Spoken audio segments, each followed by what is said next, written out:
साहिब जिंदगी सतनाम। तो भाइयों, आज हम इस वाणी पर बात करेंगे। सत्य क्रिया निर्वाण है, तन मन से भिन्न, मन पवन दृढ़ कर गहे, सत्य नाम निज चिन्ह। सत्य क्या है, कैसा है? कबीर साहब कहते हैं, सत्य नाम रूप रहित है, उसे किसी की भी उपमा नहीं दी जा सकती, क्योंकि सत्य सदा ही परम प्रकाशित है, सर्वज्ञ है। जैसे वह जो सत्य होता है वह तन और मन से अलग है। वहाँ जैसे कि कोई चांद नहीं है, सूरज नहीं है, नक्षत्र नहीं है, तो उसकी तुलना किसी से भी नहीं कर सकते। जिसके जानने से, देखने से जो फल सिद्ध होता है ना, उसके जैसा दूसरा फल कोई भी नहीं है। जिसके सुख के जैसा अन्य कोई सुख नहीं है। जिसके सौंदर्य के जैसा दूसरा कोई सौंदर्य नहीं है। जिसके ज्ञान के जैसा दूसरा कोई ज्ञान नहीं है। जिसके दर्शन से श्रेष्ठ कोई दर्शन नहीं है, और उसके दर्शन होने के बाद किसी दर्शन की अभिलाषा भी नहीं रहती। अब ईश्वर के नाम तो अनंत है, लेकिन सत्य सर्वोपरि सिरमौर नाम है। सत्य की प्राप्ति की साधना कठिन है। इसे यह नहीं कह देना चाहिए कि सत्य है ही नहीं। सत्य प्राप्ति के लिए सत्य के नियमों का ही पालन करना होगा। जब हम सत्य के नियमों का पालन करेंगे ना, तो वह सत्य हमारे ही अंदर है। क्योंकि सत्य का जो बीज है ना, जो परम पुरुष जो सत्य है, उसका ही बीज हमारे अंदर है। अब उस जब हम उसका ही अंश है, तो हम भी सत्य ही हैं, हमारी आत्मा ही सत्य है।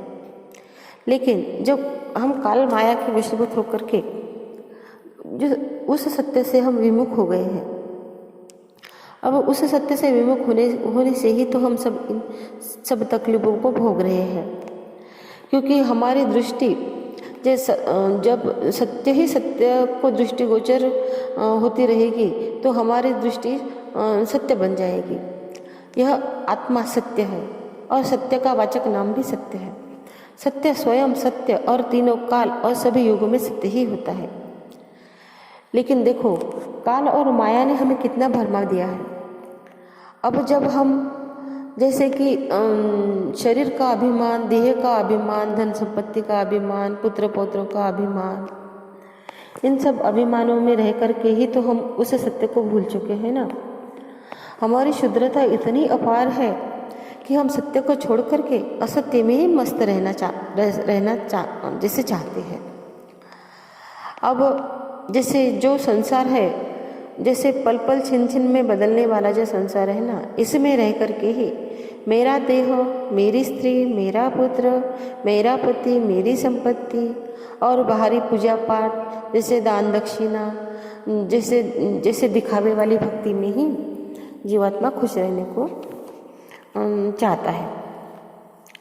लेकिन देखो, जो सत्य से भरपूर जो होता है ना, तो जैसे मरुभूमि में अगर हम कितनी भी आशा करेंगे कि हमें जैसे जल मिल जाएगा, तो कैसे हो सकता है। अब कर्म के अनुसार हमारा जो शरीर होता है, उसके अनुसार जो भी चीज़ हमें मिल जाती है, उन सब मिली चीज़ों में अगर हम अभिमान ही करते रहेंगे, तो हम सत्य को कैसे पा सकते हैं। सत्य की उपासना अन्य किसी चीज़ से नहीं होगी। सत्य की उपासना जो है ना, वह तो सत्य से ही होगी।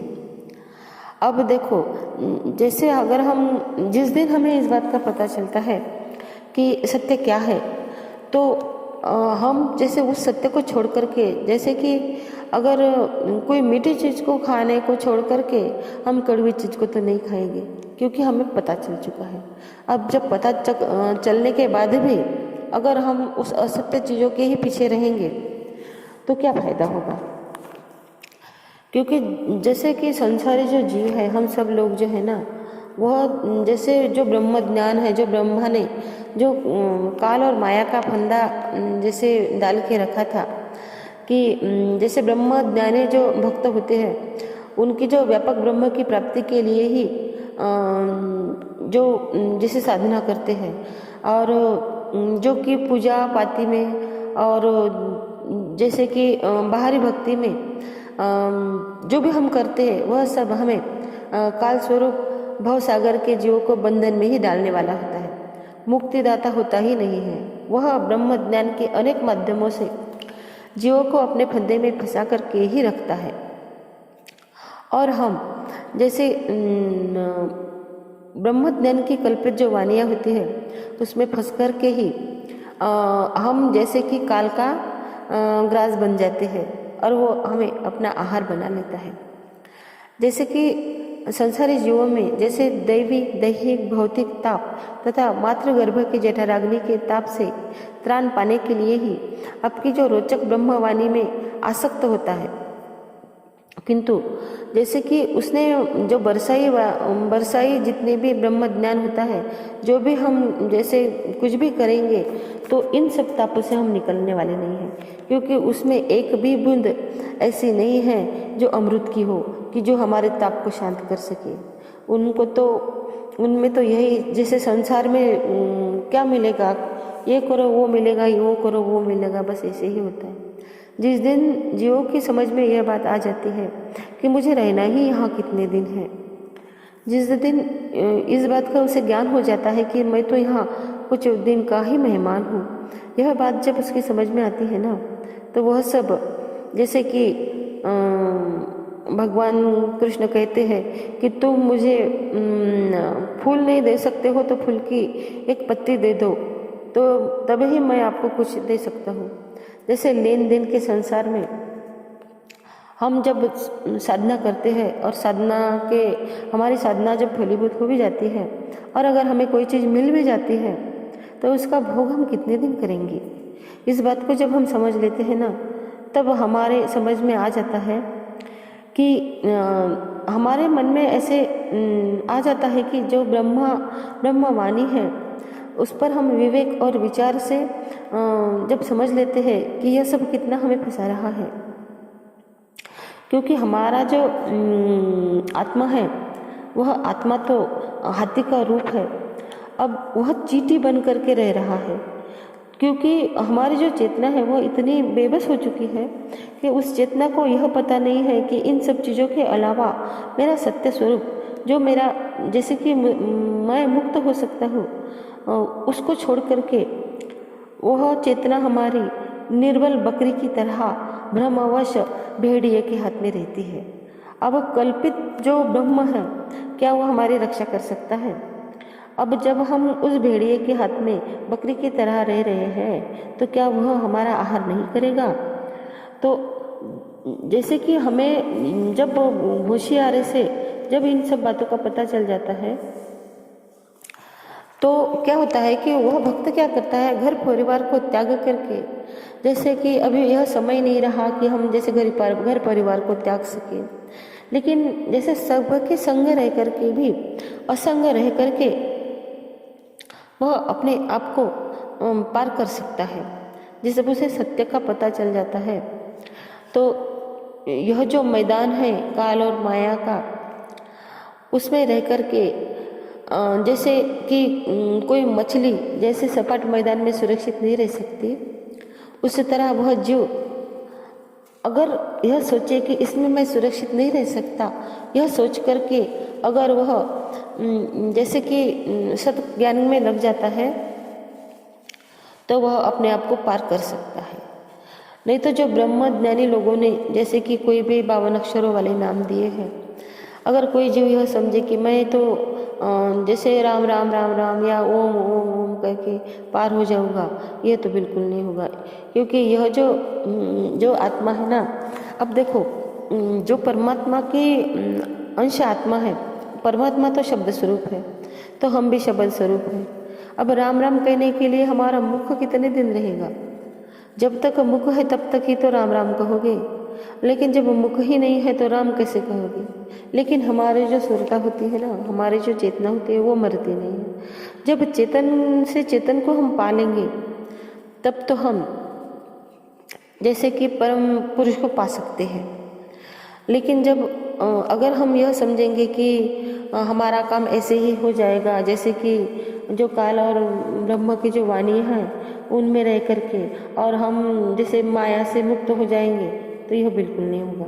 इसके लिए आपको जो प्रयास करना होगा उस प्रयास से उस प्रयास से ही आप मुक्त हो सकते हैं।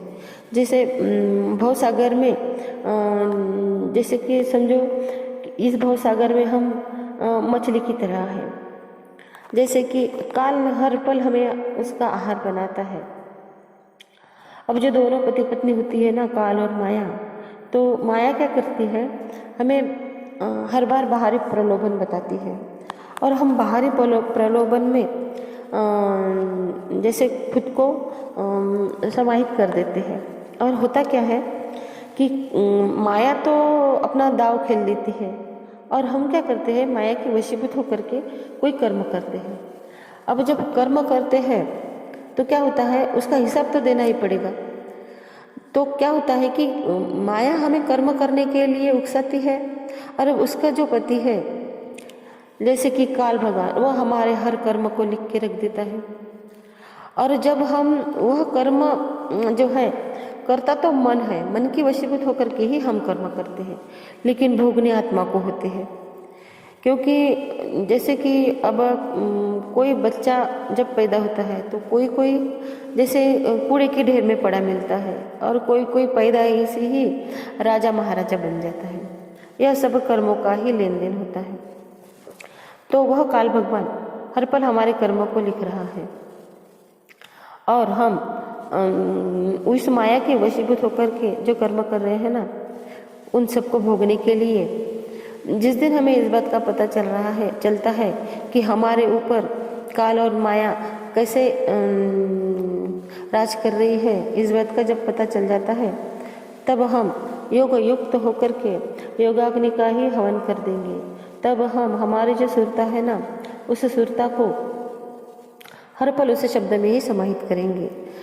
तो इसके लिए हमें जैसे कि जो आत्मज्ञान के बारे में बताने वाले गुरु है, जैसे कि हमारे गुरु जी, जैसे वैराग साहेब, हमारे गुरु भाई नितिन साहेब, उन्होंने जो ज्ञान दिया है, उस ज्ञान की वजह से हमारा जैसे जो आत्म शक्ति जागृत हुई है कि हमें इस बात का पता चला है कि हम किसी के जैसे काल और माया का जो भी पसारा है उसमें से जैसे हम ज़्यादा से ज़्यादा निकलने की कोशिश करेंगे और निकलने के लिए प्रयासरत रहेंगे। ऐसे ही हर जीवों को इस बात का पता चलेगा तो 100 में से 2 तो भी इस बात के लिए उनके जैसे सोच में ये तो आएगा कि सही में यही सच है और हम कितने फंसे हुए हैं। जैसे कि जो योग साधना करने वाले लोग होते हैं, योगी लोग होते हैं, योग साधना की मायावी सिद्धियाँ ही उन लोगों को प्यारी लगती है।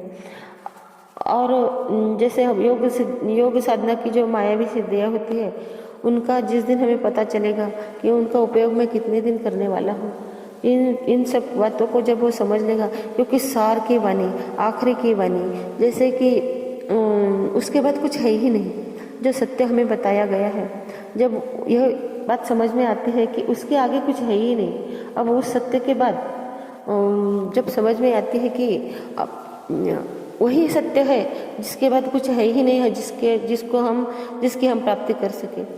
तो जैसे कुछ लेना हो या कुछ प्राप्त करना हो तो अंतिम ही क्यों न प्राप्त करें, जो सबसे ऊपर है उसे क्यों न प्राप्त करें, जो सबसे आगे है उसे क्यों न प्राप्त करें, जिसके आगे कुछ भी नहीं है, जिसके जैसा कोई नहीं है, जो अखंड है, एक रूप है, एक सार है, जिसमें समा करके हम उसका ही रूप बन सकते हैं, उसे क्यों न हम प्राप्त करें। तो इसके लिए भाइयों, जैसे कि इन काल माया की जो वासना है, जैसे काम क्रोध लोभ मोह आदि जो पशुवतः गुण है, उन सब गुण के जो बीज है, उस बीज वासना के जो बीज है, उनको पूरी तरह से नष्ट करके हमें वह जो सार शब्द है उसमें ही रमना है। और उसकी जो जैसे कि जिसका अंश होता है वैसे अंश होती है। अब हमारा जो अंशी है उसका ही अंश जो हम है उसको ही हमें प्राप्त करना है। तभी हम मुक्तिदाता सत्य पुरुष के संबंध जोड़ करके जीवन मुक्त हो सकते हैं। साहिब जिंदगी सतनाम।